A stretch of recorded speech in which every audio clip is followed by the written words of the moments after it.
Eu vou começar lendo apenas, são vários artigos, mas o capítulo principal é da justificação, sobre a justificação, e eu vou ler o primeiro aqui, que, como se diz, né? Tudo que a gente precisa saber para refletir sobre o tema da justificação está aqui nesse primeiro artigo. Os que Deus chama eficazmente, semana passada nós falamos sobre a eficácia, né? A eficácia é aquilo, a gente usou naquela ocasião, na semana passada, o exemplo de uma medicação, né? Se você está com pressão, né, alta, você vai tomar, o mais conhecido no Brasil é a tal da losartana, né? Você vai tomar a losartana, pressão está alta, losartana, ou até para mantê-la regular. Se esqueceu losartana, esqueci de comprar, não tem aqui, de manhã vai tomar o remédio, tá? Não tem losartana, vou tomar Neosaldina, que é o meu preferido, não para pressão alta, né? É o meu preferido para quando tem dor de cabeça, tá? E já tomo logo duas de uma vez, né? Aí resolve, é fácil, ainda bem que não estou tendo já faz algum tempo, mas quando tem é ela que eu tomo. Se fosse pressão alta, o que ia acontecer? Não ia resolver absolutamente nada, porque a química ali tem uma eficácia garantida para aquilo que ela se propõe a fazer. Então a eficácia é aquilo que promete, cumpre. Então, irmãos e irmãs, quando nós falamos de eficácia, vocação eficácia, é o que Deus prometeu e fez em Cristo, está cumprido e tem eficácia. Deus não se engana quando escolhe e chama, tá? Então, na sequência, então, o tema que ele vai abordar, depois da vocação eficaz, que é o chamado, os eleitos. Lembra que nós usamos aqui os dois tipos de tempo, né? O tempo divino e o tempo humano. O tempo divino é chamado de kairos, né? Ou seja, o tempo que você não tem o controle, você não sabe quando Deus vai fazer algo, né? Profeta Isaías, Romanos 11, quando ele fala, quem conheceu a mente do Senhor? Quem é que pode ser conselheiro de Deus, né? Então, o tempo de Deus é o tempo que ele age sem que a gente tome conhecimento, né? E o tempo humano é aquele que a gente planeja. Então, quando Deus interveio na sua história, né, foi de surpresa. Em algum momento você percebeu isso racionalmente, espiritualmente, pronto, disse sim, começou a andar com Deus. Ali é chamado, ali anota-se aquele momento como que o momento em que você aceitou Jesus, ou seja, o momento em que você foi encontrado e transformado por Ele. Então, resumindo isso, agora na sequência o próximo tema, depois deste, é justificação. Os que Deus chama eficazmente, também livremente justifica. Ou seja, Deus não foi obrigado a te justificar. Deus não foi obrigado a te chamar. Mas Ele tomou uma decisão, sem obrigação nenhuma, né? Pastor, talvez você esteja perguntando, pastor, mas que tipo de obrigação poderia ser? Por exemplo, eu sou justo. Não, eu sou um cara bom, eu sou honesto, né? Eu tenho fé, né? Daqui a pouco você vai descobrir que o texto diz que nem mesmo a fé Deus levou em consideração quando Ele tomou a decisão de te justificar, tá? Olha só, então os que Deus chama eficazmente, também livremente justifica. Esta justificação, presta atenção, não consiste em Deus colocar dentro de nós justiça. Então o que seria justificação, né? Deus colocou um DNA, ou mesmo colocou um chip em você, e a partir daquele momento que você percebeu o Evangelho, por exemplo, poderia ser assim, né? Você foi evangelizado, você foi discipulado, você aprendeu sobre a fé, né, em Deus, na Escritura. Então, a partir dessa provocação que você foi acometido, né, de uma provocação, você então começou a reagir, né? Então agora há justiça em mim, por quê? Porque eu tenho fé, porque eu aprendi que há muitas coisas que a pessoa não deve fazer, então eu vou fazer aquilo para procurar agradar a Deus. Tudo isso cai dentro de um latão só chamado mérito humano. Portanto, Pedro já ensinou aqui nessa noite que Deus não levou isso em consideração, porque tudo isso também está manchado pelo pecado. Então, Deus, para nos justificar, Ele não colocou em nós a condição de reconhecer que nós somos justos, não, né? Mas em perdoar os pecados e em considerar e aceitar as suas pessoas como justas. Deus não nos justifica em razão de qualquer coisa que em nós, né, esteja sendo feita, né? Ao contrário, somente em consideração da obra de Cristo, não lhes imputando como justiça a própria fé, né? Quando Deus nos justificou, nem mesmo a fé, eu vou mostrar para você, dá licença aqui, estou gravando aqui, depois vocês podem ver, né? Está até grifado aqui. Quando Deus tomou a decisão de nos justificar, o que Ele levou em consideração? Exclusivamente o que estava proposto em Cristo Jesus, tá? Nada no ser humano, nada, absolutamente nada, nem mesmo a fé. Como é isso, pastor? Daqui a pouco a gente vai tentar entender isso. Ó, não lhes imputando como justiça a própria fé, o ato de crer ou qualquer outro ato de obediência evangélica, mas colocando sobre eles a obediência e a satisfação de Cristo quando eles o recebem e se firmam nele pela fé, né? Esta que não tem de si mesmos, mas como dom de Deus. Então Deus tomou a decisão de nos justificar exclusivamente antes mesmo da criação e revelado por meio de Cristo Jesus. Pastor, por que isso é importante? Fundamentalmente importante para tirar a nossa máscara pretensiosa de achar que a gente é capaz de agradar a Deus, e pior ainda, de achar que por nosso mérito humano, né, por ser pessoa de bem, honesta, cumpridor de dever, bom cidadão, boa cidadã, achar que isso de alguma forma vai fazer com que a nossa cartilha diante de Deus seja um pouco melhorada. Isso significa o quê, né? Isso significa a gente, como Paulo fala em Filipenses 3, né? A gente, de alguma forma, né, utilizar isso como uma tentativa de anular a cruz de Cristo. Se Deus visse em nós a capacidade de ser ensinado, doutrinado, evangelizado, discipulado, e pudesse reagir àquilo que nós aprendemos na Escritura, se Deus achasse que isso era suficiente, não teria tido então o projeto da cruz de Cristo. A gente sempre quer barganhar com Deus achando que a gente pode agradá-lo, né? Ah, pastor, então aí de novo, né? Sempre cai naquela coisa do 880. Ah, então, se tudo é Deus quem faz, então eu não preciso ter uma vida, né, uma vida íntegra. Por duas razões vou responder para você. Primeiro, que ter uma vida íntegra, né, é responsavelmente melhor. Responsavelmente melhor. Porque o pecado não é só pecado.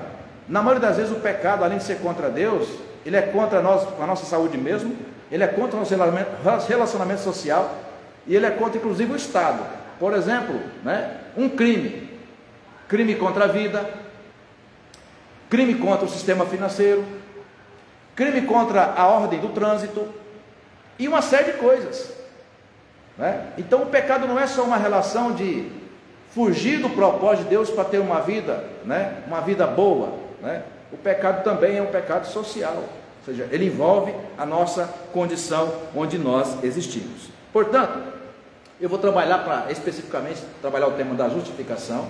Eu vou especificar a questão da morte, tá?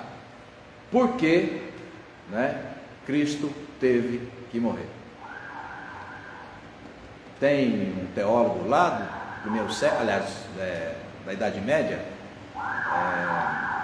Anselmo de Cantuária, que escreveu uma obra, o título em latim, famoso até hoje, né? Cur Deus Homo. Por que Deus se fez homem? Por que Deus se fez homem? Tá? Esse é o tema que a gente vai refletir. Vamos abrir o texto então. 3 passagens iniciais, tá? Você que está acompanhando de casa, então abra conosco lá, Gênesis capítulo 3, porque nós vamos trabalhar o tema da justiça, porque justificação é o tema da justiça, né? Óbvio. E vamos trabalhar o tema do pecado, aliás, o tema da morte, tá? Então abra Gênesis 3, vou esperar todos encontrarem. Já lemos isso aqui dezenas e dezenas, talvez alguns até centenas de vezes, mas é recorrendo agora que a gente vai ativar a memória para ligá-la com outros conceitos que a gente quer trabalhar aqui.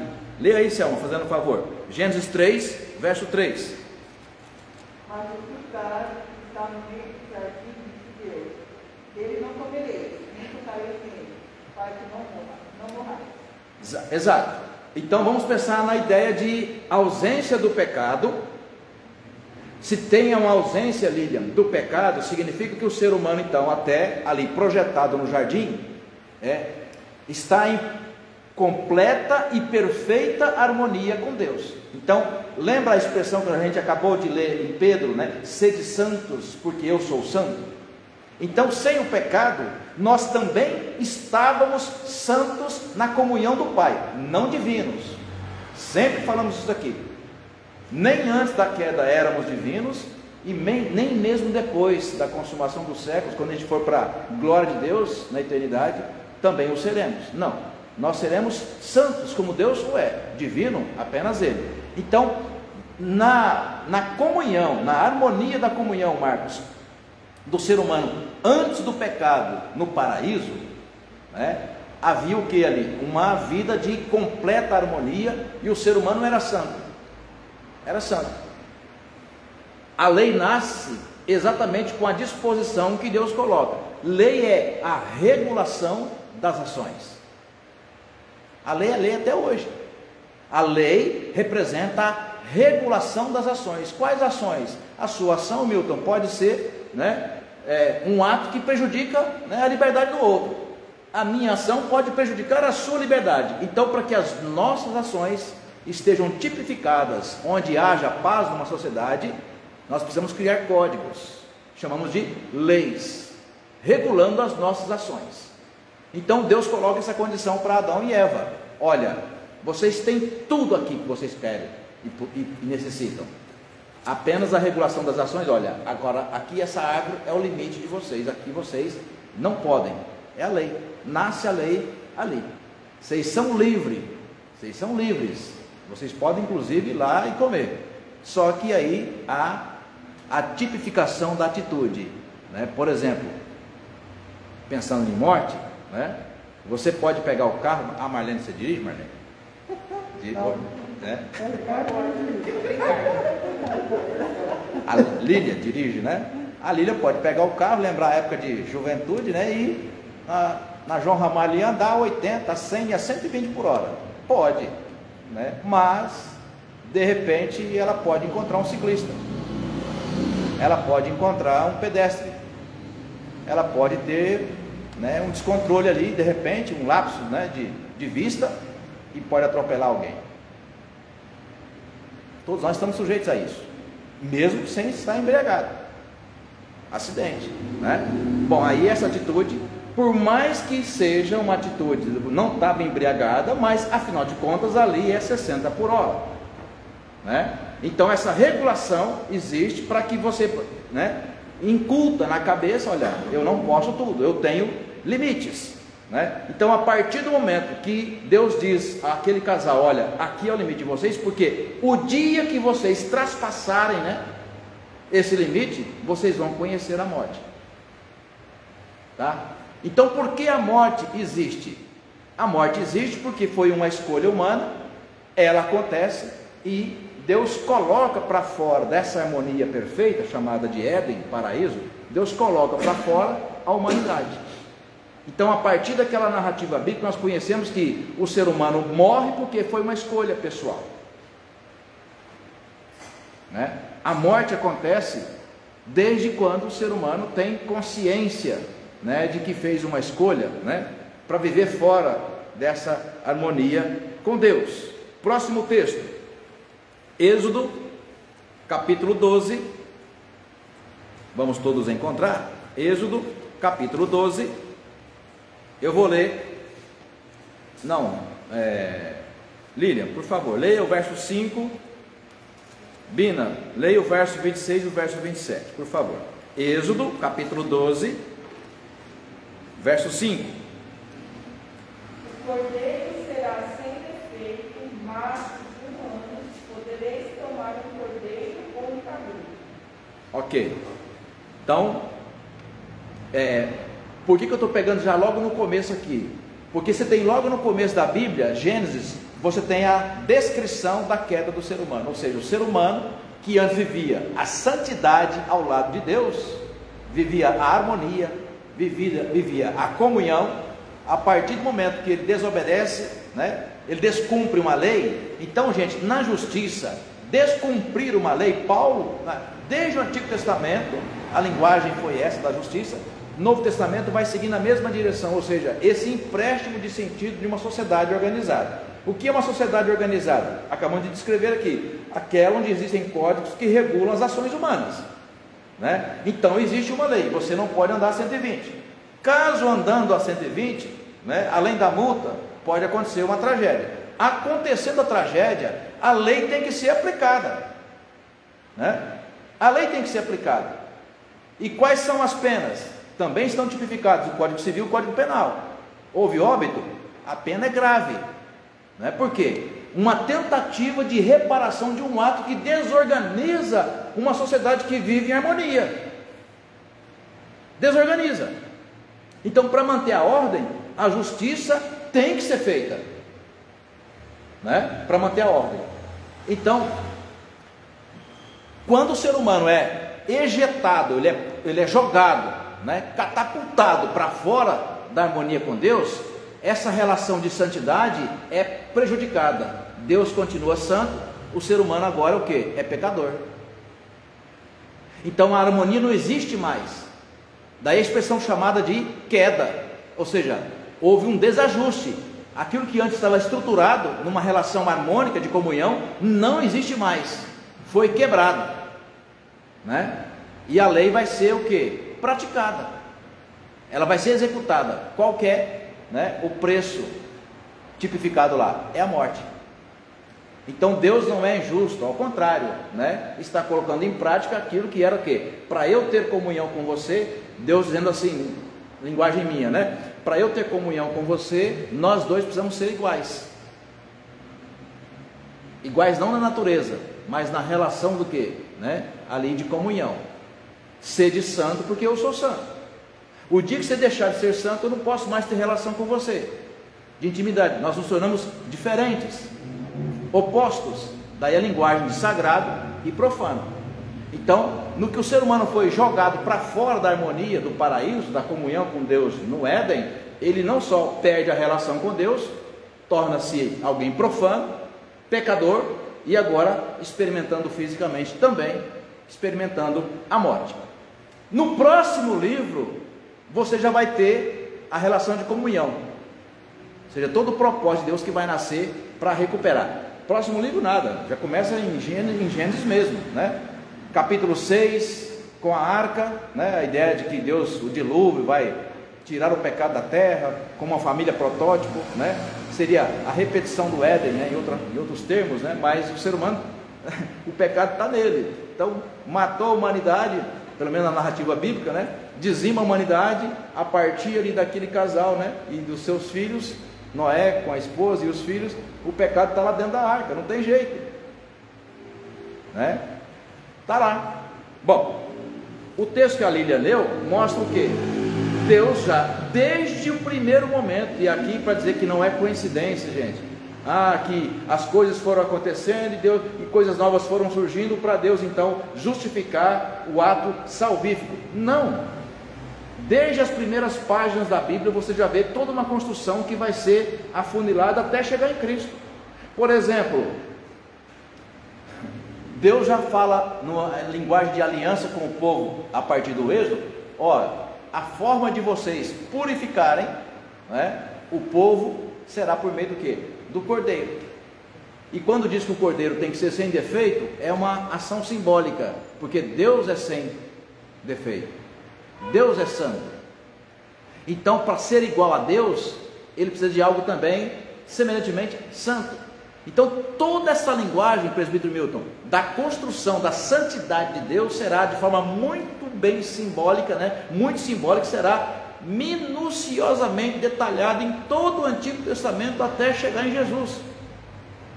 Então a antiga aliança foi construída por meio dessa linguagem simbólica de que é o cordeiro perfeito, portanto não tinha uma pata quebrada, não tinha uma orelha arrancada. Então simbolicamente ele representa o quê? Ele representa algo perfeito para Deus. Então ele será aceito como um sacrifício temporário.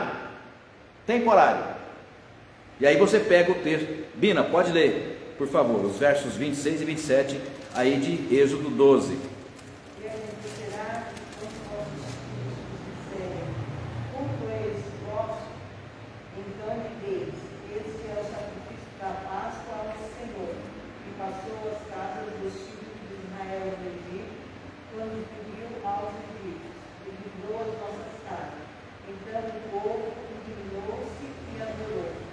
Passaram-se séculos e séculos e séculos e séculos dessa tradição que começa com Abraão, vai passando por todas as etapas. Passaram séculos e séculos. O rito da primeira aliança era sempre repetido, e aqui ele diz de modo bastante curioso, né? Quando os vossos filhos lá no futuro, né, seus tataranetos perguntarem: por que vocês estão fazendo isso, né? Vocês vão sempre testemunhar: nós fazemos a Páscoa porque nós lembramos que éramos escravos no Egito e Deus de lá nos libertou. Então a repetição do ato, daquele rito, faz com que a gente mantenha a memória do que foi feito, o que Deus fez por nós, tá? Então essa aliança será mantida até a chegada de Jesus.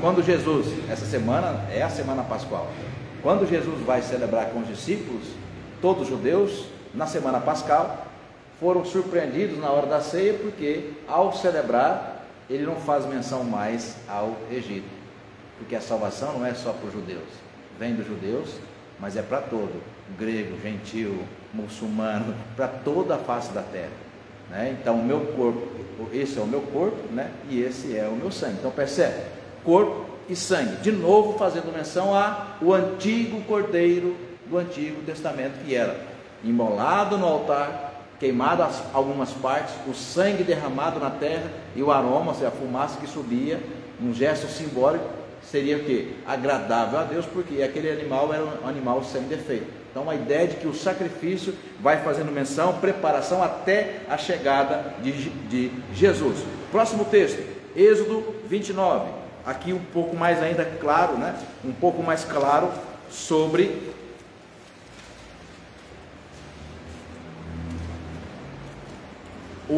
a ordem de Deus, desde lá o começo, para que o pecado fosse expiado, ou seja, a justiça para punir o pecado, tá? Então o que é aí a justificação? A justificação há uma tipificação na ordem que Deus coloca. Essa tipificação vocês precisam ser santos porque eu sou santo. Quando vocês deixarem de ser santos, com o pecado que a gente deixa de ser santo, o pecado precisa ser reparado. Então vamos entender aqui inicialmente, né, ou pelo menos em algum momento, vamos entender o pecado como se fosse um crime cometido, só simbolicamente falando, tá? Até porque, aliás, há também pecado que não é só pecado contra Deus, que eu já falei aqui, mas é também crime, né? Mas vamos pensar a ideia do pecado como um crime, né? Toda vez que se comete um crime, a justiça tem que ser feita. A justiça tem que ser feita. Então toda vez que o ser humano, na tradição judaica, cometia um pecado, Milton, o sacerdote percebia, né, a família, as tribos percebiam, então havia denúncia, era descoberto, então aquele pecado tinha que ser reparado. Como é que se reparava o pecado da tradição judaica? Até a chegada de Jesus. Ora, pois a família que tinha cometido o pecado, né, ou aquela pessoa ia lá, pegava o cordeiro, pegava a pomba, né, levava até o sacerdote e fazia ali a oferenda, e aquele pecado de alguma forma era o que? Era reparado. Era assim que era perdoado. Portanto, não havia, não, tudo bem, eu ia falar que reza 3 Ave Maria, mas com respeito, seja, com todo respeito a quem está ouvindo, né? Não é assim que você vai reparar o pecado. Não. Fazer uma novena, fazer um jejum, né? Vai se arrepender? Você se arrepende do pecado? Sim. Por quê? Por duas razões. Primeiro, o Espírito Santo que habita você, ele te convence. E segundo, ele vai fazer com que você olhe para a cruz e veja o que foi pago para que Deus pudesse perdoar aquele pecado que você cometeu. Então Deus não simplesmente perdoa, Ele perdoa, mas Ele pratica a justiça. Qual é a justiça? A justiça, gente, é a punição do crime, é a reparação da ordem, é a reparação da ordem. Então toda vez que se pecava no Antigo Testamento, a forma de absolvição era essa: tinha que oferecer no templo, por meio do sacerdote, oferecer ali um pombo para quem era pobre, né? Para quem tinha um pouco mais de condição, oferecer um cordeiro. Mas era assim que tinha que se fazer, porque o pecado é punido, tá? O pecado tinha que ser reparado. Vamos ler o texto. Milton, Êxodo 29, leia por favor o 36 e o 37. Prestem bastante atenção na leitura desses dois versículos. Êxodo 29, 36, 37. Também cada dia prepararás um novilho como oferta pelo pecado para as expiações, e purificarás o altar, fazendo expiação por ele mediante oferta pelo pecado, e o ungirás para consagrar. 7 dias fará expiação pelo altar e a consagrarás. E o altar será santíssimo, tudo o que o tocar será santo. Olha só que coisa linda, gente. Nós poderíamos passar um ano estudando só sobre sacrifício no Antigo Testamento, dada a quantidade de citações, todos os textos bíblicos, todos, Lilian, todos os textos bíblicos do Antigo Testamento, esse tema vai aparecer. Por quê? Porque ele é o fio condutor, ele é o fio condutor do ensino sobre o pecado no Antigo Testamento, né? Os profetas, os juízes, os sacerdotes, os levitas, tudo vai passando por essa lógica. Deus é santo e Ele quer que o seu povo seja santo, e toda vez que esse povo peca, há uma descompensação. Então precisa ser feito o sacrifício, deve ser feito o sacrifício. Por quê? O texto que o Milton então leu, né? Porque olha só, 7 dias, 37, 7 dias farás expiação pelo altar e o consagrarás, e o altar será, olha, ele usa a expressão ainda, né? Ainda no verbo, qual que é o nome do verbo aqui? Quando você aumenta, superlativo, obrigado, né?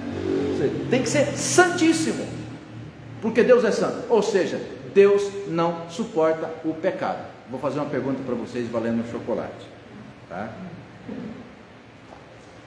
Se Deus simplesmente perdoasse o ser humano sem a punição pelo pecado, melhor dizendo, Deus poderia perdoar o ser humano pecador sem que houvesse ou a morte do Cordeiro no Antigo Testamento, né, ou a morte de Jesus no Novo Testamento?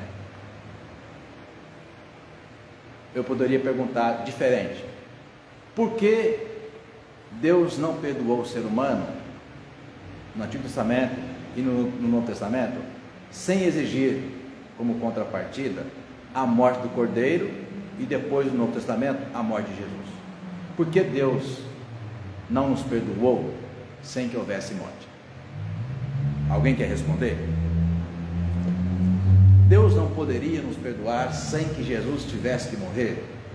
Deus não poderia nos perdoar, ou perdoar o judeu, todo o seu povo, sem que houvesse tanta morte de animais? Sim ou não? Vocês estão com medo, né? Eu sei que vocês sabem, né? Difícil, né? Tem um teólogo, Eugene Peterson, que disse: a única coisa que Deus não poderia fazer é perdoar o ser humano sem sacrifício ou sem justificação. Se Deus perdoasse o ser humano sem exigir a justiça, que é o preço pelo pecado, Deus se tornaria cúmplice do pecado. Porque Deus é santo na sua origem, na sua natureza, e Ele só pode se relacionar sem se tornar cúmplice do pecado com alguém que também é santo. Então, a partir do momento, Milton, que o ser humano rompe esse vínculo e experimenta agora uma vida caída, marcada pelo pecado, né, Deus não pode simplesmente colocar as mãos sobre ele, né, sem manchá-lo. Essa é toda a lógica do porquê Jesus teve que morrer. Porque Jesus é santo o tempo todo. Em nenhum momento ele vai conhecer o pecado. Então, sendo santo, ele é o Cordeiro perfeito, que é aceitável diante de Deus. Percebe agora como faz todo sentido? Né? E por que a gente quer o tempo todo insistir que a gente tem que fazer coisa, de alguma forma, coisa boa para agradar a Deus? Nada que nós fizemos agradou a Deus, nunca. Toda vez que Deus nos perdoa, Ele nos perdoa olhando para a cruz, viu? Não é para o seu coração, não é para o meu coração. Ah, pastor, então eu posso ser qualquer... Não, você não vai ser, até porque o Espírito Santo não te deixa ser. Eu costumo dizer, quem peca feliz da vida não é convertido. Quem peca com a consciência tranquila não é convertido. É impossível, bíblica e teologicamente, pecar, não é despercebido, não. Sem se condenar, né? Sem se condenar. Ele pode esconder bem, né? Mas Mateus 7 também diz, não, Mateus 16, né, que nada é encoberto e que não venha a ser revelado. Você esconde durante um tempo, né? Mas antes de Deus, né, romper o fio, né, aquilo vai aparecer. Por quê? Porque nós somos, né, na verdade, né, filhos e filhas de Deus remidos. Abra comigo Hebreus capítulo 9, verso 22 e verso 15. Queria que muitos se achassem, não deixem de encontrar esse texto.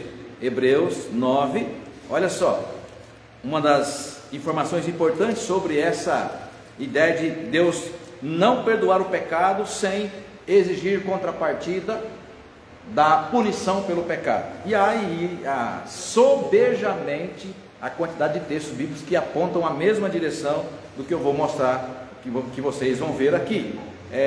Cleide, por favor, Hebreus 9, verso 22. Hebreus 9, 22. Com efeito, para todas as coisas, segundo a lei, se purificam com sangue. Sem derramamento de sangue não há remissão. Ou seja, a única forma de Deus tornar santo aquilo que era profano, né, é exercendo sobre aquilo que é profano, exercendo justiça. Ou seja, o que é justiça? É a punição do pecado. É a reparação do erro. É a reparação do dano, né? Então, quando se trata, né, de um pecado diante de Deus, no Antigo Testamento, reparado com sangue. Sangue de quem? Do cordeiro, da pombinha. No Novo Testamento, com sangue. De quem? De Cristo, né? Que simboliza o pacto. Verso 15, aí mesmo de Hebreus, capítulo 9, verso 15. Olha só, vou ler para você. Por isso mesmo, Ele, Cristo, tá? Letra maiúscula, é o mediador do que? Da nova aliança.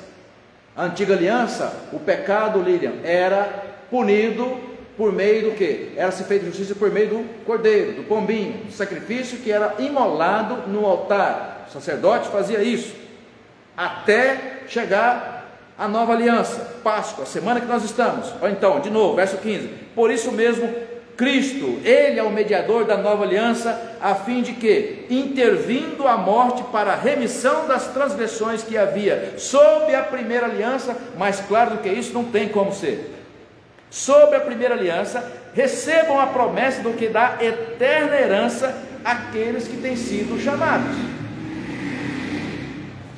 né? Então, irmãos e irmãs, Deus na justificação, Deus fez tudo. Desde os primeiros passos do Antigo Testamento, chamando os sacerdotes, purificando Arão e seus filhos, dando detalhe por detalhe qual era a forma que ele exigia para se fazer o sacrifício no templo, para tornar santíssimo aquele altar. Em momento algum, Deus, suportando o pecado, faz de tudo, inclusive, João 3,16, capaz de oferecer o seu próprio filho para morrer por nós, para provar que Deus, ou deixar claro o sinal da graça, o quanto Deus nos ama. E aí é clichê repetir a frase feita, né?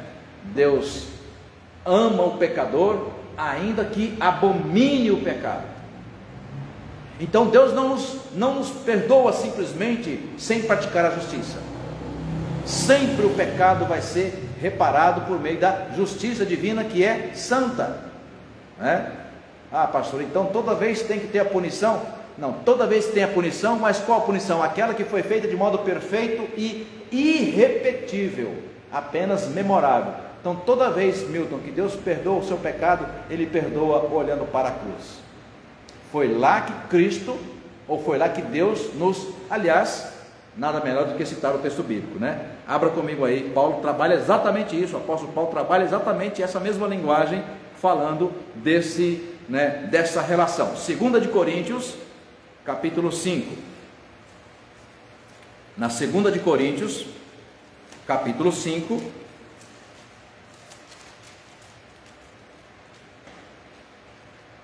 eu vou ler para vocês, do 18 ao 21.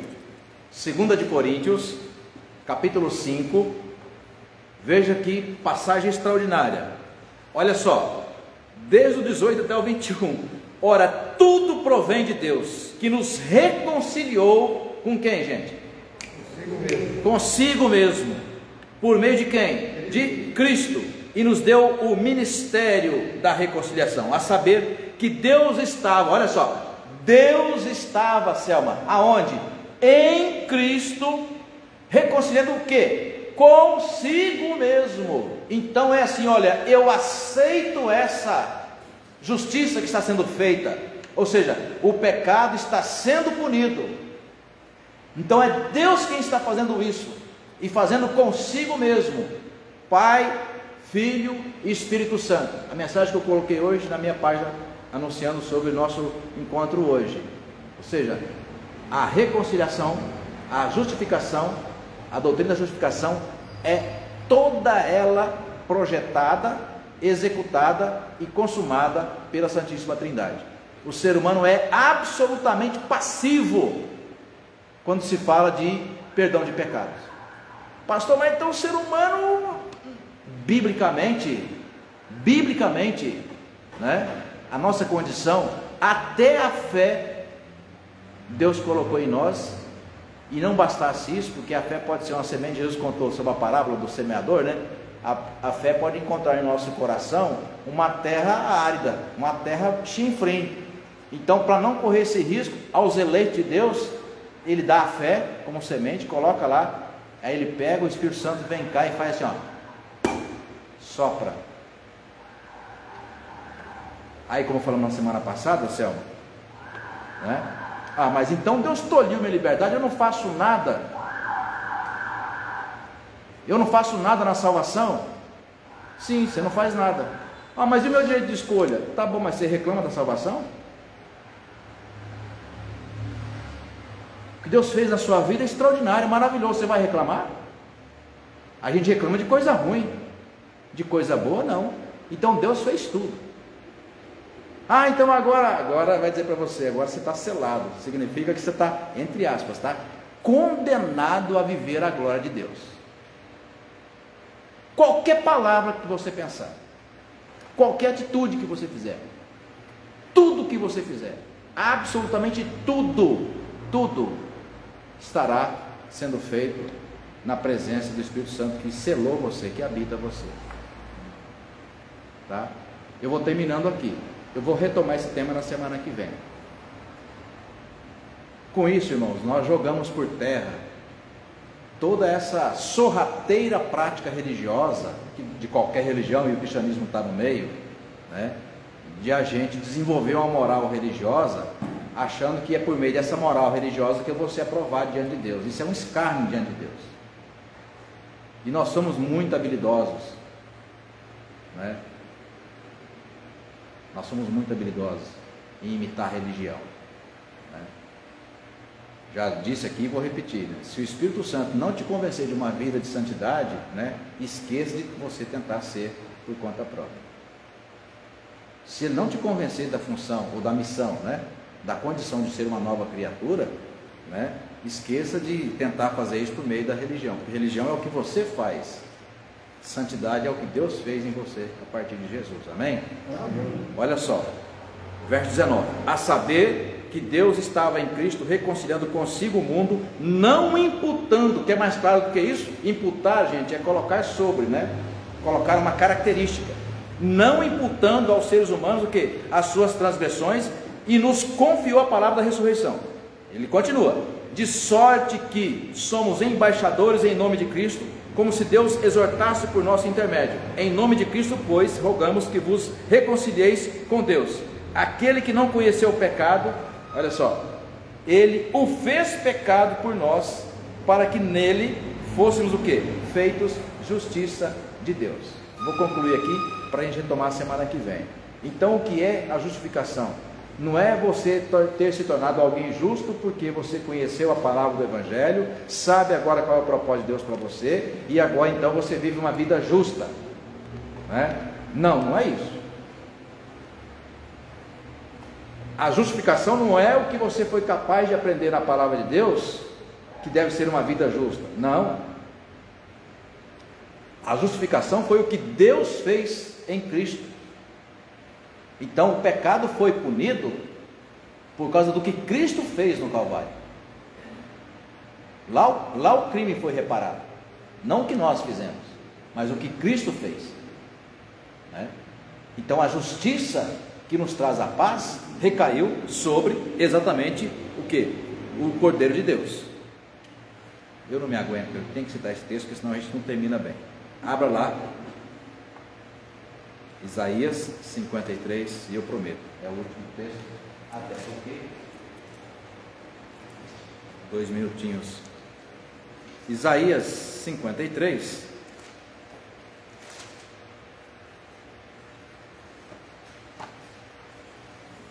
Isaías 53, eu vou destacar para você alguns versículos, tá? Começando pelo verso 4. Certamente Ele tomou sobre si as nossas enfermidades e as nossas dores levou sobre si, e nós o reputávamos por aflito, ferido de Deus e oprimido. Mas Ele foi traspassado pelo quê? As nossas transgressões, moído pelas nossas iniquidades. O castigo, portanto, gente, a justiça será feita. Deus não vai compactuar com o pecado. Deus não se tornará cúmplice do pecado, né? Ele vai punir o pecado, só não será em nós. Por quê? Presbítera Lilian, abra aí também outro texto, por favor. Na verdade, vamos fazer assim, eu vou terminar de ler esse texto aqui, todos vamos abrir lá para a gente conferir mesmo a passagem, mas pode abrir para você fazer a leitura, fazendo favor. Atos 4, verso 12, vamos terminar aqui, tá? Verso 5, mas ele foi traspassado, Isaías 53, de casa quem está acompanhando, Isaías 53, estou lendo o verso 5, mas ele foi traspassado pelas nossas transgressões e moído pelas nossas iniquidades, o castigo que nos traz a paz estava sobre ele, e pelas suas pisaduras fomos sarados. Todos nós andávamos desgarrados como ovelhas. A partir de Adão, Paulo fala em Romanos 5, né? Todos nós caímos. Em Adão, todos nós estamos desgarrados, tá? Cada um se desviava pelo caminho, mas o Senhor, olha só, Deus, letra maiúscula, o Senhor fez cair o quê? O peso desse pecado aonde? Tá? Sobre, né? Ele, a iniquidade de todos nós. Por isso que Paulo disse há pouquinho para nós aqui, Lilian, Romanos, em 2 Coríntios 5, né? 5, de 18 e seguintes, por isso que ele disse que Cristo se fez pecado por nós. Então, a partir do momento que o preço do pecado foi atirado sobre Jesus, Isaías 53, versículo 6, né? Então, Jesus assume a condição de pecador, não o fez em si mesmo. Jesus não pecou, mas ele assume a condição. Então ele se torna, como Paulo vai dizer, se faz pecado em nosso lugar. Por isso que Paulo vai construir essa relação. Por um só homem entrou o pecado no mundo, Adão, por um só entrou a salvação. Gente, esse é o beabá da fé cristã. É o beabá, né? Então não está em nós, está em Adão ter nos colocado nessa condição, e está em Cristo ter nos colocado agora na nova condição. Que nova condição? Filhos e filhos de Deus. Então Deus fez tudo. Somos passivos, pastor? Sim, somos passivos. Até a fé Deus doou em nós, e para não correr risco, já falei, dela não funcionar, Ele põe o Espírito Santo e ainda sopra para te convencer a crer. É simples assim. Verso 7, ele foi oprimido, humilhado, mas não abriu a boca, como cordeiro, de novo a linguagem utilizada, como cordeiro foi levado ao matadouro. De fato, ele foi crucificado, e como ovelha muda perante os seus tosqueadores, ele não abriu a boca. Por juízo opressor, a justiça sendo feita, por juízo opressor foi arrebatado, e da sua linhagem, quem dela cogitou? Porquanto foi cortado da terra dos viventes, portanto, morre, ao terceiro dia ressuscita, né? Mas morre na sexta-feira, por causa do que? Da transgressão. Então Deus não nos perdoou, Milton, o pecado, tornando-se cúmplice do pecado. Não, Ele pune o pecado, Ele faz justiça, só não em nós. Mas até porque, de novo, se nós fôssemos oferecer um sacrifício para Deus, né, estaria manchado. Cristo não, igual a nós em tudo, humano, exceto no pecado. Então Ele pune o pecado, e faz isso por quê? Aí no finalzinho do verso 8, é por causa da transgressão do meu povo, foi Jesus, aí já estou até interpretando, né? Foi Cristo ferido. Verso 10, todavia ao Senhor, letra maiúscula, ao Senhor agradou. Então Deus quis, é o propósito dele, moê-lo, fazendo enfermar. Por quê? Quando der ele a sua alma como oferta, por quê? Pelo pecado. Verá a sua posteridade, prolongará os seus dias, e a vontade do Senhor prosperará nas suas mãos. Terminando o verso 12, por isso eu lhe darei muitos como a sua parte, e com os poderosos repartirá a ele o despojo, porquanto derramou a sua alma na morte, foi contado com os transgressores, contudo levou sobre si de novo o pecado de muitos. Então não fica nenhuma dúvida de que o pecado, desde o Antigo Testamento até o Novo Testamento, sempre será punido, sem exceção. Se Deus não punir o pecado, Ele torna-se cúmplice dele, né? E portanto, quando nós, ainda que já transformados em servos e servas de Deus, sendo uma nova criatura, toda vez que nós pecamos, por isso, Lília, a gente coloca sempre na liturgia, num culto presbiteriano reformado, sempre tem um espaço para a confissão de pecados, porque ele não é só um momento didaticamente para ensinar a igreja que um culto agradável a Deus precisa ter o quê?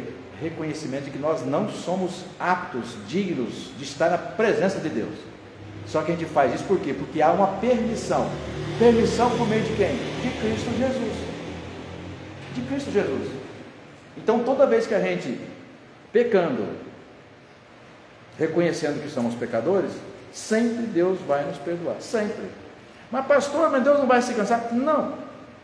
Você conhece a ilustração? Certa vez a pessoa cometeu um pecado, foi diante de Deus, pediu perdão, né, e falou: Senhor, me perdoa, estou arrependido e não vou fazer mais. No dia seguinte pecou. Aí ele volta lá: Senhor, me perdoa porque cometi um pecado, estou triste, mas estou arrependido. Deus perdoou. No outro dia ele volta lá, depois de uma semana, sempre cometendo o mesmo pecado, ele volta: ô Senhor, seguinte, eu estou aqui porque, olha, você sabe, né, uma semana já é o mesmo pecado de ontem. Ele falou: que pecado? Uai, de ontem, de anteontem, de uma semana, que pecado, né?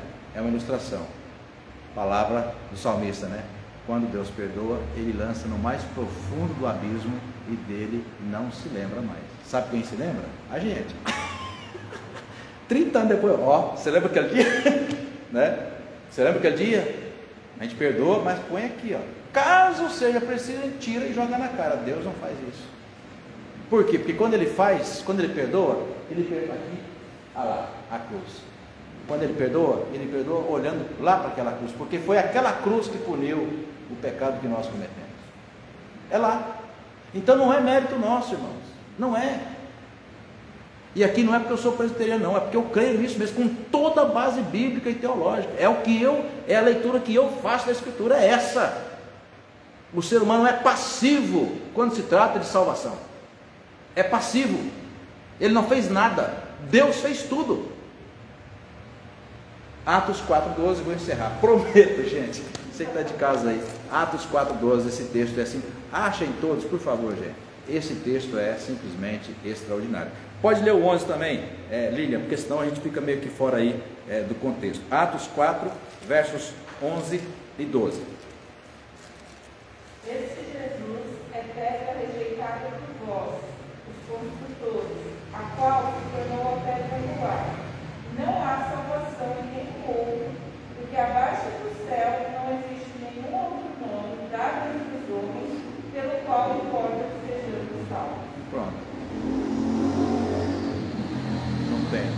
nenhum outro nome. É Cristo. Ele é a justiça de Deus. Por isso, Deus não nos poderia perdoar sem que Cristo morresse. A gente poderia concluir, citando aqui, na semana que vem a gente vai voltar ao tema mesmo, citando aqui, a morte de Jesus não foi um acidente de percurso, como os historiadores gostam de dizer, provocando a fé cristã, Não.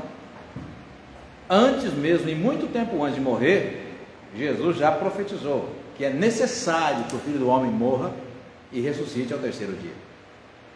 Mas aí ele já era adulto, já estava provocando as autoridades, sabia que ia... Não, o texto está anotado aqui, você de casa aí pode conferir, Lucas 2, 25 a 32, quando Simeão, cheio do Espírito Santo, vai no templo, pega a criança, o menino Jesus, ergue aos céus, Milton, e faz uma oração linda, dizendo: Senhor, agora pode despedir o teu servo em paz, porque os meus olhos viram a salvação. Em outras palavras, grifos meus aqui, Senhor, já posso morrer em paz, porque a promessa, eu vi a promessa ser cumprida. Jesus, um bebê, não estou falando de Jesus adulto, ou seja, cumprimento profético. Jesus, em Natal a gente canta muito isso, nas cantatas aparecem muito, aquelas as narrativas no meio da cantata, Isaías 9, verso 7 ao verso 9, quando fala: porque um menino nos nasceu, um filho se nos deu, ele será conselheiro, príncipe da paz, Deus forte, Pai da eternidade. Ou seja, é a mensagem profética que vem até chegar o tempo do cumprimento. Então, amados, não é um acidente de percurso a morte de Jesus porque ele provocou gente importante. Não, é simplesmente o quê? O projeto de Deus, do começo ao fim. Então a justiça que nos traz a paz, irmãos, é algo planejado por Deus, executado por Deus e consumado por Deus, Pai, Filho e Espírito Santo. Vamos ficar em pé, terminar orando. Agradecemos aí aqueles que nos acompanharam de casa, inclusive estou vendo a Neiva, estou vendo o nome da Neiva ali, está de casa acompanhando. Deus abençoe também a vocês que nos acompanharam de casa. Pai, em nome de Jesus, obrigado por esse tempo precioso de meditação na Tua Palavra. Obrigado, Pai, porque Teu Espírito Santo tem colocado em nosso coração, ó Deus, a disposição da fé, Senhor, do sentimento de crer e a alegria, ó Pai, do convencimento de que fomos separadas para o louvor e honra e glória do Teu santo nome. Obrigado, ó Pai, por tão generosa salvação. Obrigado, ó Pai, por Tua graça que nos alcançou. E obrigado, ó Pai, porque em Cristo Jesus não apenas somos novas criaturas, mas vivemos, ó Pai, a delícia, a alegria da vida cristã, ó Deus, de uma vida transformada, de uma vida regenerada, da paz que excede todo entendimento, ó Pai, que a cada dia inunda o nosso coração. Obrigado, ó Pai, pela comunhão do Teu povo. Obrigado, ó Pai, pela comunhão da Tua igreja. Agora, ó Deus, ao retornarmos para os nossos lares, rogamos a Tua boa mão, Senhor, a nos proteger, a nos amparar, e que muitas oportunidades como esta, Senhor, se repitam na vida da Tua igreja, para que possamos, ó Pai, nos habilitar na Tua palavra, para sempre sermos encontrados não apenas fiéis, perseverantes, mas também, ó Deus, como filhos e filhas úteis nas Tuas mãos. É o que nós pedimos, Senhor, agradecidos em nome de Jesus. Amém. Irmãos e irmãs, Deus nos abençoe, e até nossa próxima ocasião.